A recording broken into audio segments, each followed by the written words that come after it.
Hi guys, hi, how's it going? How you doing today? Hopefully today finds you well. Today we are doing my next installment in my palette roulette series in which I pick a palette in my collection. I utilize it for a few weeks and then I come back to you. I review the palette, I show you swatches, we talk about the experiences that I had with the palette, the good, the bad, the ugly, show you some pictures. Did I say that already? And then we pull a new palette. This isn't necessarily about the brandest new palette on the market, but it definitely is about getting to know my palette collection. I have a ton of palettes in my collection, and I really just want to make sure I'm getting the full use out of every single one of my palettes, and this is how I jumpstart that. For those of you new here, hi, my name is Donna. I'm a lover of all things high and colorful beauty and self-care. I also work in the beauty industry as a field leader for Ulta. I get a lot of education in my position. I like to bring you that education here. But ultimately, I'm just out here talking about makeup because I like to talk about makeup. And I'm assuming if you're here, you also like to talk about makeup. And we can have a really great conversation down in the comments section. So I do hope that you stick around. With that said, today we're going to be going over these two palettes here. So I have the NATASHA DENONA YUCCA palette and the Huda Beauty Lovefest palette, and I can't wait to talk to you guys about it. So let's just jump in. All right, so the first palette I'm going to go over is the NATASHA DENONA YUCCA palette. This is the outer container for the palette, and it does look very reminiscent to what the actual palette looks like. On the back, it does have the information about the palette. It has the little boxes that tell you what the shade names are, and you can also find out what kind of finish is for those shades based on her coding here. It does say it has a 12-month shelf life and that it was made in Italy, which is fantastic. And this is what the actual palette looks like. So this is the NATASHA DENONA Yucca palette. I am calling it Yucca because that is how it's spelled. I do know that there was a YouTuber that when this palette first came out said that NATASHA DENONA was calling it Yucca, so she was going to call it Yucca because, you know, she didn't want to argue with NATASHA DENONA, and I definitely don't want to argue with NATASHA DENONA either, but I have searched high and low for that video that Natasha typically does. That's the new introduction to her new palette. And I cannot find one video on her YouTube channel where she is talking about this palette and mentions the palette's name. So I don't know. I could be wrong. I have YouTubers that I watch that I trust a whole lot, and both Morgan Turner and Alicia Archer call it the Yucca palette, so that is what I am calling it as well. I also know that the Yucca plant is a root plant, much like a potato. I will put it up here, and it doesn't include all the colors that are encompassed within this palette. So I don't think that that was the generalized idea, because the Yucca plant does. It has the beautiful greens, the beautiful yellows, the olive tones, all the things. And I have two different pictures of yucca plants on here. And I think that you will see that every single color that is encompassed within those plants is also on the outer packaging of this palette, but also inside of this palette. So we're going to call it Yucca. If I'm wrong, I'm wrong. Don't cancel me. This is the Yucca palette by NATASHA DENONA. You can see that the container has a beautiful like gradient of olive to chartreuse to like green and like a tan brown and then oranges and then back down to like an olivey green tone. This is her midi size palette. It does come in at $69 for 0.61 ounces of product, or 0.04 ounces per pan. It does have 4.9 stars for a review on Ulta, with 480 people reviewing, which make up that 4.9 stars. On NATASHA DENONA's website, it does have a 4.9 star as well, with just about 500 reviews. And on Sephora, it also has a 4.9 star review with 503 reviews that make up that 4.9 stars. It does have 15 shades inside of it. And it says that the inspiration is Tropical Paradise. Now, I have to be honest with you, this does not scream Tropical Paradise to me, but it does scream fall perfection. What I would say though is that when I think of the yucca plant, yucca plants are, you know, more healthy and grow pretty much wildly in those tropical locations, which also leads me to believe that this is called yucca and not yucca. This is greens and browns and mustard tones and is very reminiscent of the yucca plant. It is a cruelty-free, paraben-free, alcohol-free, preservative, and mineral oil-free item, and it has 4 different finishes in it. And again, like I said, this is her midi size pan, or palette, which means that all of these pans can be pushed out of the palette and you can customize any of your midi size pans within this one if you want to mix and match. Or just pull them out and pop them into a Z palette and call it singles, whatever you want to do with it. The 4 formulations in this palette are going to be her sparkling foiled shades, which were introduced first in the Love Face palette. There are 4 of those in this palette. There are 2 creamed powders, 8 creamy mattes, and 1 metallic.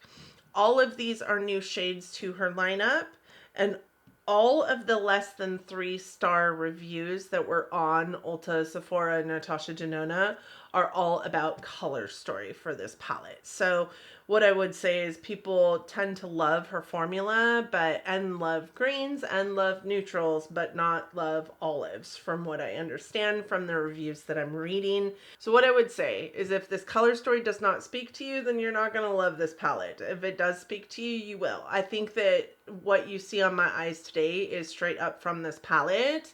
You can get a really nice, neutral, just plain Jane look out of this palette, but a large amount of what you're going to get out of this palette is green and gold. I will also say that there is a pretty substantial amount of glitter fallout that comes from the sparkling foiled shades in here. I would also say that this creamed powder specifically, I did have a lot of fallout from as well. You could feel it kind of chunking off of your brush onto your face, kind of like falling onto your face like raindrops when you're applying it to your eye look. I think that if I went in with a fluffier brush, it was less likely to happen and build it up in the way that the creamed powder is really intended to be used, but that's not how I apply eyeshadow. So I used a more dense, fluffy brush and really was able to pack it on, but I still felt like the raindrops of color onto my cheeks. It was really simple to, dust them off. It wasn't a problem for me, and I didn't find that they were hard to move along off of my face. I also don't feel like the glitters from the sparkling foils were hard to get off my face either, unlike a lot of other like glitter formulations and other palettes. This does have a nice 10 to 12 hour wear. I do think that that is pretty typical for a Natasha Denona formula, and that is with or without primer. And with or without primer, it also performed and blended and built on itself with ease. There was no problems using any of the shadows in this palette except one, and I'll get there in a second.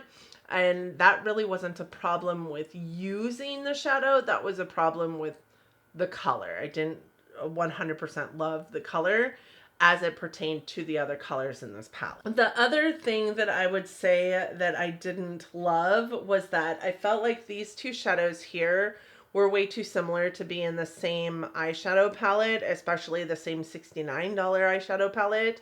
I felt like on the eye, you really couldn't tell the difference between the 2.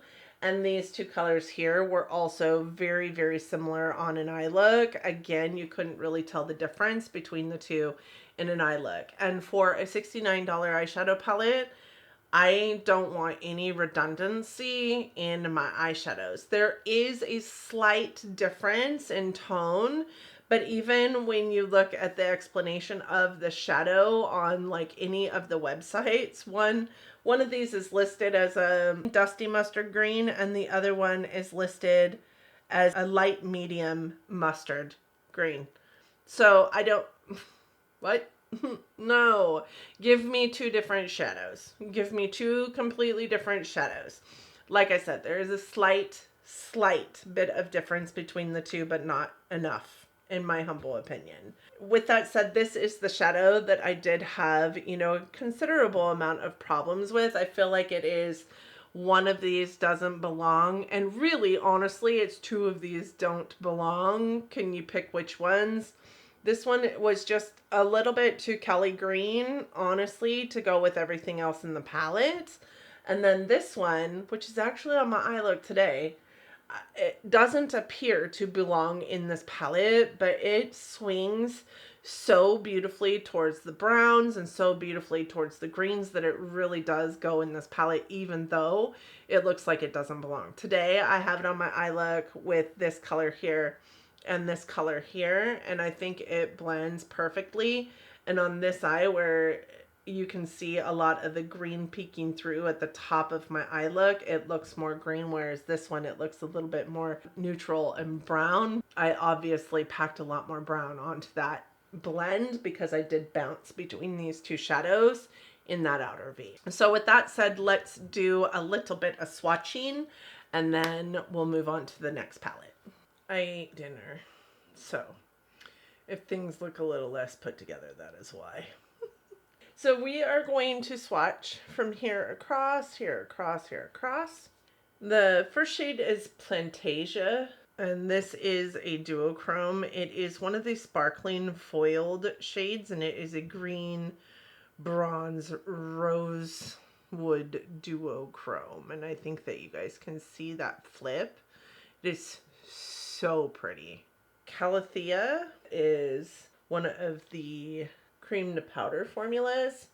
So these are meant to be built up. That's just two swatches of that shadow, one on top of the other, and it's so deep and so beautiful and such a really pretty dark olive green shadow. Then we have Komorebi, which is another sparkling foiled shadow. This one is a mustard gold shade. Then we have Acacia, which is a creamy matte, and that one is a golden olive. Then we have Camu Camu, which is also a creamy matte, and that is a vibrant chartreuse. Next row, we have Tipu, and Tipu is a creamy matte. It is called a dusty mustard green. And this one is the one that I said looked too similar to the shade here. And I think that you can see that. There are subtle tonal differences in these shadows, but not enough for them to look different in an eye look. Then we have Elysian. Elysian is one of the sparkling foiled shades, and it is a taupe. It is in my eye look today. It is so pretty. Then we have Valley, which is a creamy matte. And this creamy matte is a dusty mustard brown. Citrine is a creamy matte that is a medium mustard yellow. Then we have Ray, which is a metallic green gold. Okay, last row. First we have Flax, which is a creamy matte, and it is a dark brown, deepest shade in the palette. Really beautiful in most of my eye looks. Then we have Fushi, which is a cream to powder. It's a light medium mustardy orange. Really super bright in the swatch and really works beautifully in an eye look. Then we have Macchia. Macchia is a sparkling foil. It is a medium golden olive. And this one is probably the most flaky in the palette. It is so beautiful, but I'll show you a picture of my palette just from me going in there and swatching. Don't go too hard on this because it's super emollient, super moisture rich, and you will find yourself digging into the bottom of the shadow pretty quickly. Then we have Ixia, which is a creamy matte, and it is a burnt caramel. But I found this shade and this shade really to be too similar in an eye look together. You really can't tell the difference between the two, honestly, even though they look pretty different here in the swatches on an eye look. They look very, very similar. And then we have Willow, and Willow is the one that I struggled with the most. It is also the one that I think that truly, if there's one that doesn't belong, it's that one. It is a creamy matte, medium dark teal green. So those are the shadows in this palette. And I mean, they're just so pretty. Such a beautiful, beautiful palette. I really did have an amazing time with this palette. I loved every single eye look that I got out of it. I felt like it had a pretty great variety of eye looks that you could pull from it, both warm tone and cool tone, both green and very neutral, honestly. And even I got at one point even a sunset eye out of this, like a light toned sunset eye, but still a really beautiful sunset eye. This shadow is beautiful for duochrome, but I felt like the rosy shift to it didn't really kind of go with anything else in this palette, so I used it a lot with the shades in this palette. Like I said, this one gave me the most trouble, I think because of the color, not because of the shadow. And this one right here was my favorite one to use in an eye look for like inner corner highlight. I even packed it on top of, when I purchased this palette, I also purchased the 3 eyeliners that came with it. And I packed it on top of the Camu Camu eyeliner, and it was beautiful. So super happy to have this palette in my collection. I can see this palette becoming a steadfast favorite in my Natasha Denona lineup. Right now, currently, I think Metropolis holds that place. But I do think that this is a more curated, condensed version of Metropolis and a little bit dirtier, a little bit grungier than Metropolis can get. So, and I really love a dirty, dark, deep, like smoked out, grungy eyes. So, really beautiful eyeshadow palette. So the other one that we had to review was the Huda Lovefest palette. This one will probably be a little bit quicker just because it's a smaller palette, right? There's only 9 shades in here. This is the Huda Beauty Lovefest palette, and it has one of those kind of covers that changes as you shift the palette around. This one has very subtle changes to it in that the letters just kind of move around and look a little bit 3D or more, some of them more forward than others for sure. This is a $32 eyeshadow palette from Huda Beauty, and it has 4.3 stars on the Sephora website with just 11 reviews on it. I would say that I would probably rank it right around the same place, 4.3 stars. The front of the palette looks like that. The back of the palette does have some information on the palette. It appears to have also a 24-month shelf life and a net weight of 0.24 ounces. With 9 shadows in the pan, that means each one of these pans is 0.03 ounces per pan. With that said, just a reminder, these were 0.04, so these are much smaller, not much smaller, I guess, 0.01 ounces smaller. And this palette has 9 shades for about half the cost of the Natasha Denona palette. So, I mean, pretty good deal when you consider price per, pan size, I guess, or when you consider the difference between the two. What I would say is this is a far inferior formula for eyeshadows than the Natasha Denona palette is. With this, this is also a cruelty-free palette, and it was inspired by festival-ready glam makeup looks. I did love having this in collaboration with the Natasha Denona Yucca palette because I do think that this color story actually worked quite well with that. And like I said, the one dual chrome shade in the Natasha Denona palette kind of has a flip to pink that I don't feel 100% belongs in the palette, in the Yucca palette, but it worked really well in the shadow palette. And in addition, I am a firm believer that purples and greens go together really well. So a lot of these purples mixed really well with those greens in that palette. This is a super interesting color story in my humble opinion, like purples and oranges and browns and a little pink thrown in there is really quite beautiful. And there are 3 finishes in this. There is matte, shimmer, and then this one is a pearl eyeshadow palette or eyeshadow formula in there.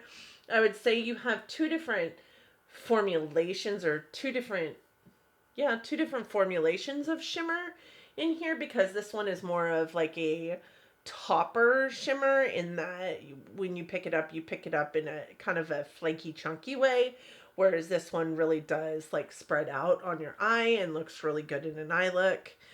They all look really good in an eye look, but this one you're going to find a really hard time trying to build it up in your eye look to the opacity that you want it to be, just because it's simply so flaky.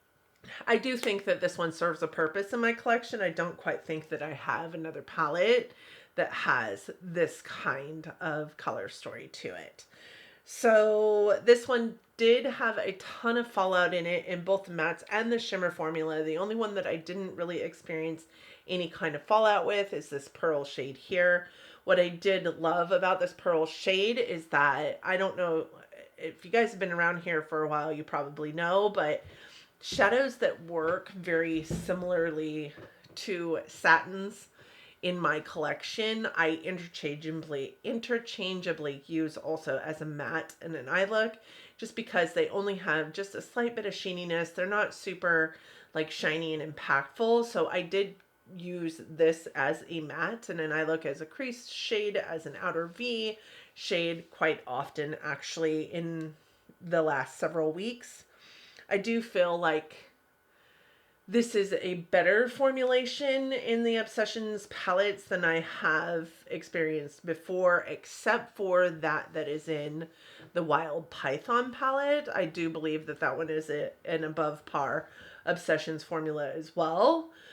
So I think that these were probably made in the same lab, or, you know, by the same people through the same formulation.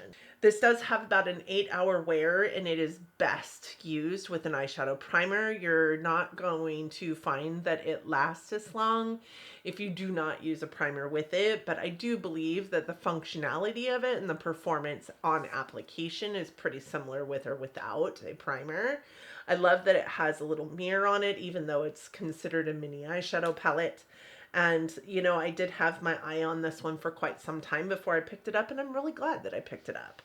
Let's do some swatches. These shades don't have names, so it's going to be a little bit easier. I'm just going to go top row straight across, straight across, straight across. We'll just do it like that. So in the first row, we have this one, which is a deep brown.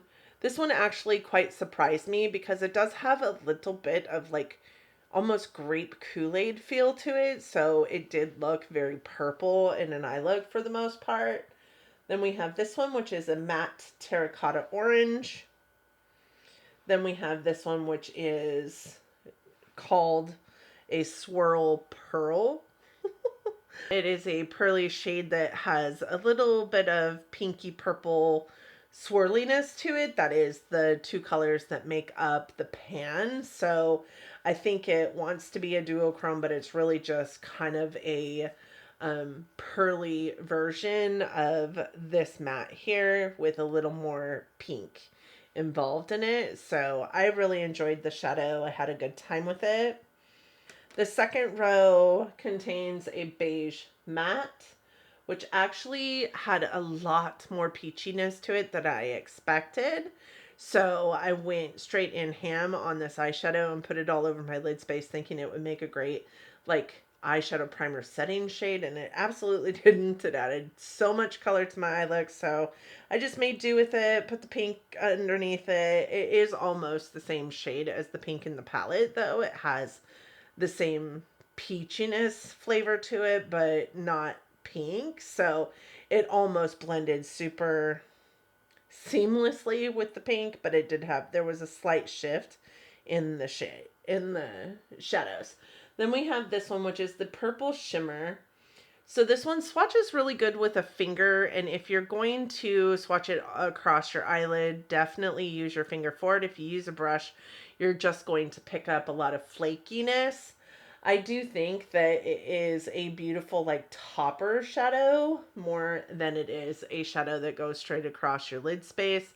What I also really love about it is if you put it on top of another shadow, it does change the reflect of this one. As you can see, it kind of has a little bit of a purple blue duochrominess to it, but if I put it under that teal and or on top of that teal in the Yucca palette, it created a completely different color story for it. It was so pretty on top of that teal in the Yucca palette. Then we have this one, which is a matte orange. Okay, last row is this one, which is a pink shimmer. I do believe that this is a pink to gold duochrome. This was so pretty in an eye look and very unexpected, honestly. I don't know if you guys can see like the duality of it, but it is stunning in an eye look. Super impactful, very emollient and moisture rich. It did not exacerbate texture, and I really loved it for that, which isn't the case for all Huda Obsessions shimmers. Then we have this one, which is a warm brown matte. Has a little bit of rosewood to it as well. As you can see, it's a very rosy toned matte brown. Then we have a salmon pink matte, and that is it for that shadow. So, or for that palette. So as you can see, it's mostly mattes. There are only 3 shimmers in this palette, and the rest are mattes. I don't mind that for a 9-pan eyeshadow palette. As a matter of fact, I kind of prefer that there be more mattes than there are shimmers. I am a matte loving eyeshadow girl. Like, I will do an all matte look and really find that the all matte looks that I put together are probably the most pretty on my eyes, and I think it's just because I have aging eyes. But with NATASHA Denona shadows, what I will say about her shimmers specifically is I feel like they are fantastic for aging eyes. They don't like crease or fall into the folds of your eye. They also go on really easily. You don't have to pack them on. They don't exacerbate texture because they're not super thick. But they're still super impactful. And I honestly found that to be true about the shimmers in this palette as well. I actually had a really good time with this palette. So like I said, probably one of the better Huda Obsessions formulas that I have had in my collection. What I didn't love about this is that as impactful as they are in finger swatches, it did take a lot of effort to build them up to the same opacity that they show up as in the pan.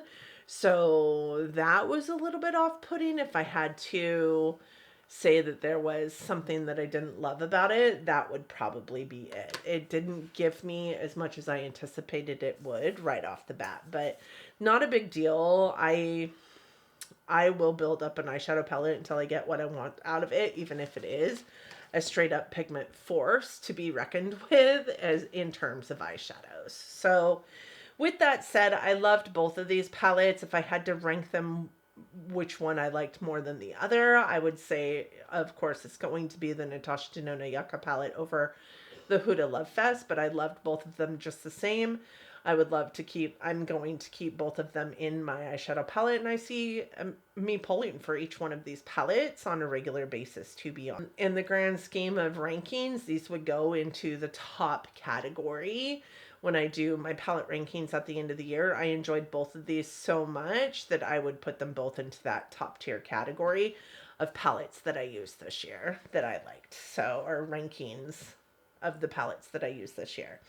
With that said, I'm going to go pull another palette for the next, however many weeks. I will be right back. I think I want to bring some more color back into my life, and I'm going to try another Blend Bunny Cosmetics palette. When I purchased from Blend Bunny, I purchased 3 palettes, and this is the last of the 3 for me to try. And it's actually been one that I've looked at every single time I go over there to pick a palette for my palette roulette, and I'm like, now's not the right time, now's not the right time. But I feel like now might not be the right time because it's super fall, and fall eye looks are what I'm drawn to right now, but I do feel like I need a little bit of color in my life because the last 3 weeks have been surrounded by olives and olive tones and really neutral eye looks.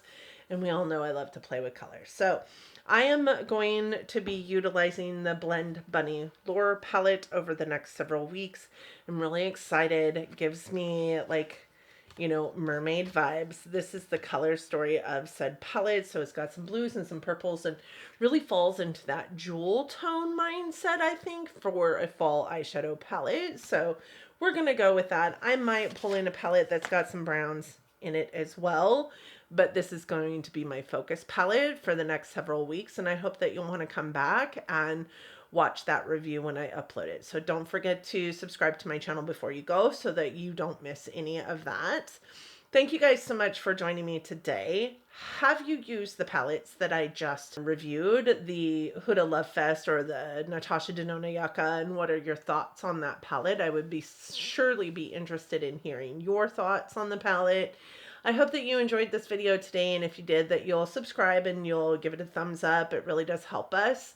I hope that you'll also hit me up in the comments section. I really do love having continued conversations with you all down there. We are in the last days of my birthday blowout in terms of the giveaway that I have running on my channel. I will be picking a winner here in a very short 3 days. So I just thought I'd last ditch effort get that plug in there, and I will have that video linked so that you have all the rules and know how to go about entering if you haven't entered yet. Again, thank you guys for coming to visit me today. I appreciate every single one of you for being here because I know that you don't have to be here, but you choose to. I hope that you and yours are doing well. I hope that you are all safe and healthy and getting along as best you can in this crazy world. I hope that you are all loving each other, but loving each other from afar. And until next time, bye friends.